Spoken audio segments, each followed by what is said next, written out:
Cette matinée scientifique organisée par le Programme national de lutte contre la tuberculose PNLT en marge de la célébration de la Journée mondiale de lutte contre la tuberculose le 24 mars était placée sous le thème « Les avancées scientifiques dans la lutte contre la tuberculose en République démocratique du Congo ». Ouvrant la balle des intervenants dans ces panels scientifiques, Dr Michel Kassoua, directeur du Programme national de lutte contre la tuberculose, a présenté les résultats de la lutte contre la tuberculose en RDC en 2023.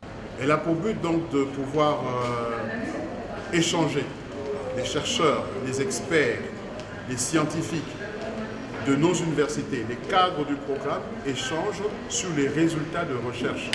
C'est-à-dire qu'à l'issue des recherches, nous avons des évidences sur la maladie tuberculose dans le contexte du Congo. Et donc, les recommandations de cette matinée scientifique vont apparaître à travers la contextualisation, l'adaptation des stratégies de lutte contre la tuberculose au contexte de la RDC.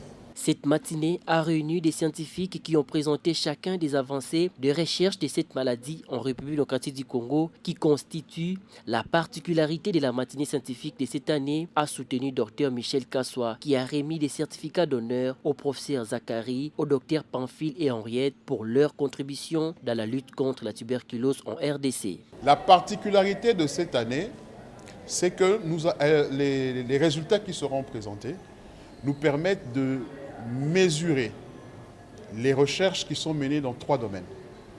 Dans le domaine de la prévention de la tuberculose, dans le domaine du diagnostic de la tuberculose et dans le domaine du traitement.